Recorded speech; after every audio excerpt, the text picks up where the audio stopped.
Good morning and welcome back to the channel.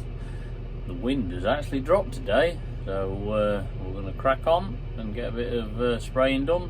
Get some BYDV spray on the wheat, get another pre-emergent spray on, one late drill field of wheat, what we drilled last week, and hopefully get caught up while it's not windy. So when I get going, we'll show you a bit around the tractor and what's happening. So let's get going. Just thought I'd show you around the back end of the fence of how the sprayer is attached to it. Let's see if you can hear me.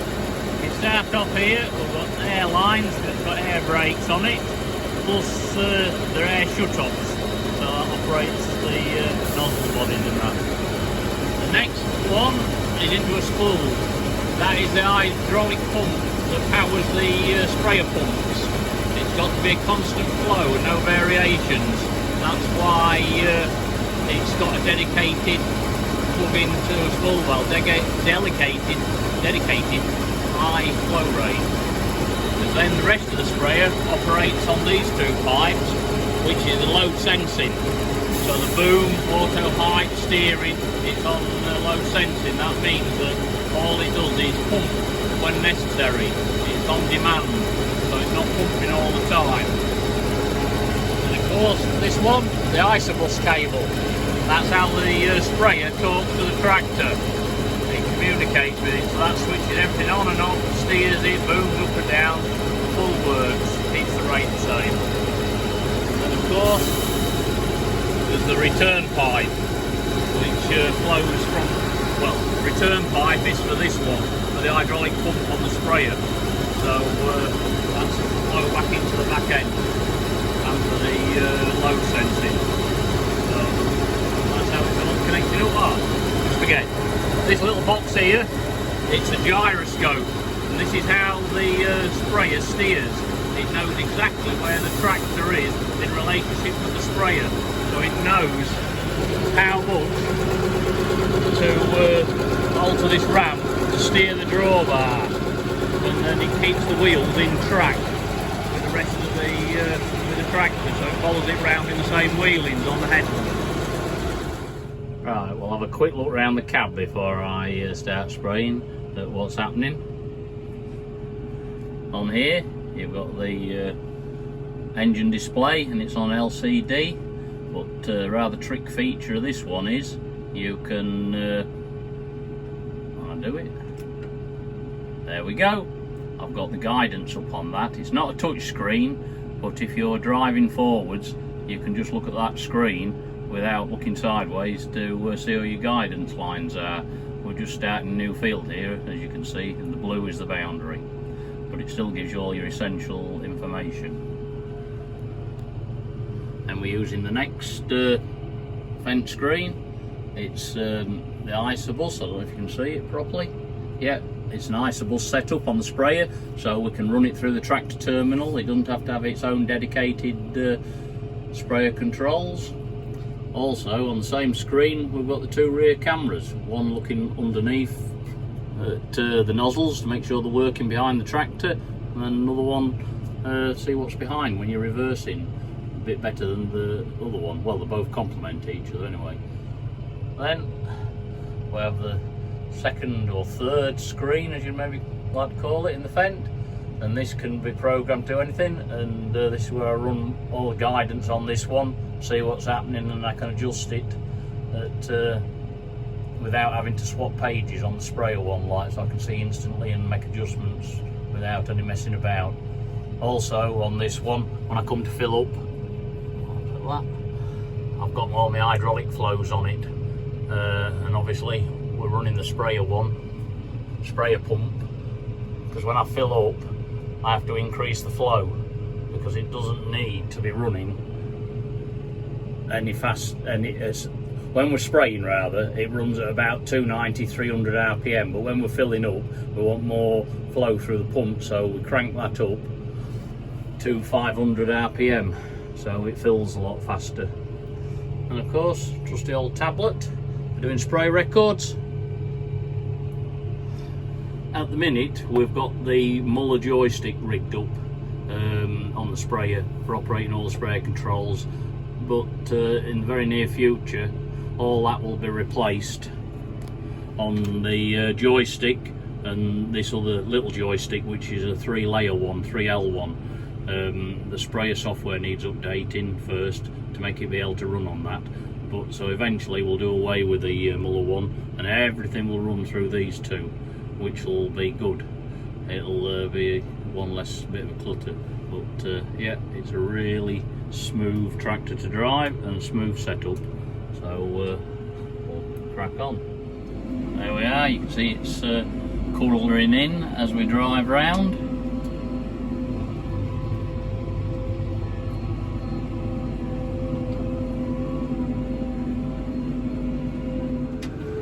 Yeah, we're travelling really well today. The crops are looking well. We've had a lot of rain just recently, but yeah, mild conditions. It's really making the crops romp on, suiting them.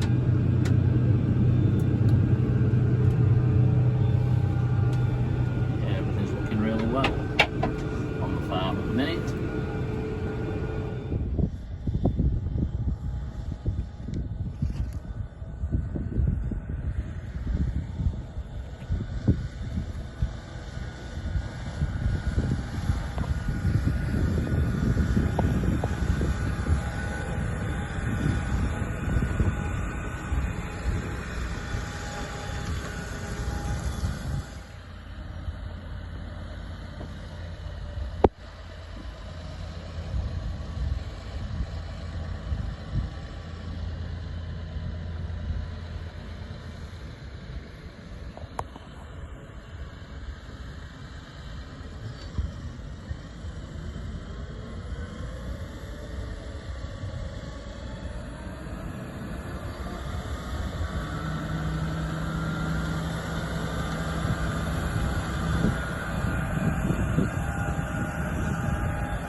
Alright, road trip today.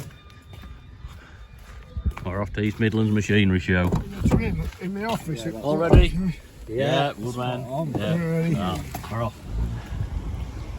We're here. Coming in. That's 1 grain pusher, that is. I can't see. I don't think John will manage that. Don't you think John will manage it? Well, we shall have to. He's on loading shovel the same, isn't he? Yeah. But it's a class though. He's on the JCB. Yep, this is for Brady. This, the gates. Maybe not as good as ours though. Looks decent sprayer actually.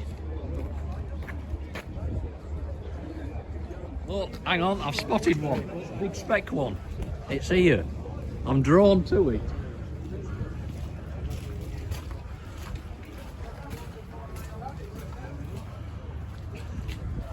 Definitely attracted to this one.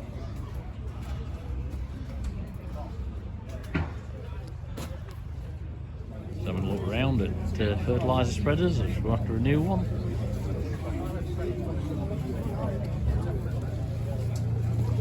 Bad Amazon. This is a nice looking spreader. Rolls Royce.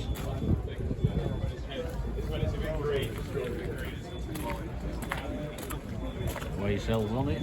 Hydraulic drive.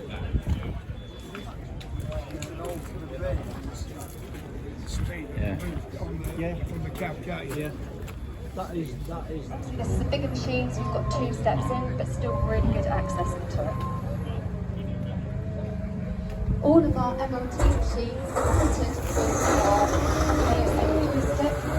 This has now got a capacity stick that moves into it, so it recognises operating heavy. Some of you may have known that blue button before, that's now gone into our sensor. That's a big one.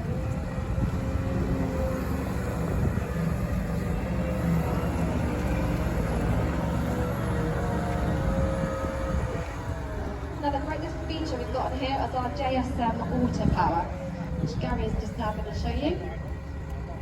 So this can be switched on or off, so hopefully Gary's got it switched on. Big machine. 30, a 150 horsepower extra, which is what you can see here, and then we've just introduced our range topping Pro machine, which is 175 horse, 50k. We'll talk a little bit more about that later.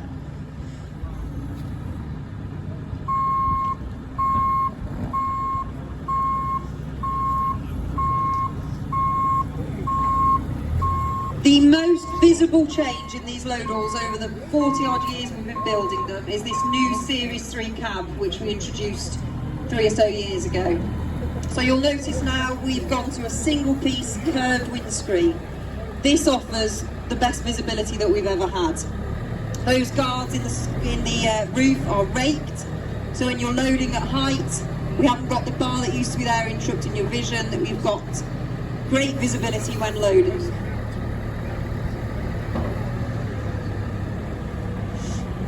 This cab is also quite a lot bigger than the last one, so it's 12% bigger in volume than our previous cabs that we had for a number of years. We've got new wiper systems. It's at 69 decibels in the cab. It is the quietest cab we've ever had. We all want people to spend longer in these cabs now than we ever did. We want them to be comfortable, and that's what we designed this around. Inside the cab, please come and have a look on the Charmin stand.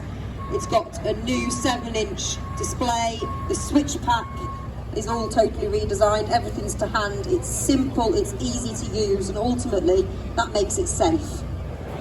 This is what the country park wants for its Kubota. A mini edge trimmer. Spot on, doing hedges around the park with that. Very nice. Is that my new sprayer, Andrew? He ain't listening. Smart looking Unimog. You grab on the front for the login.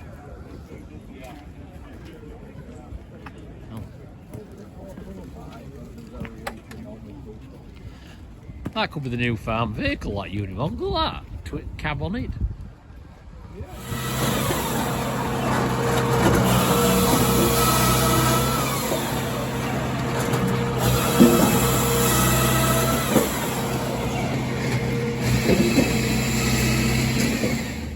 Look at this, sun shining. Shades are on. Dave's happy with his shades on. Brilliant afternoon. That's it. Heath Machinery out, over and out. Well, that's it for this week's edition of the Go Diary on the Farm. It's a bit shorter one this week because I'm off away. So, hope you've enjoyed the content this week, and if you have, please hit that like, share and subscribe button, and we'll see you all again next week. Thanks for watching.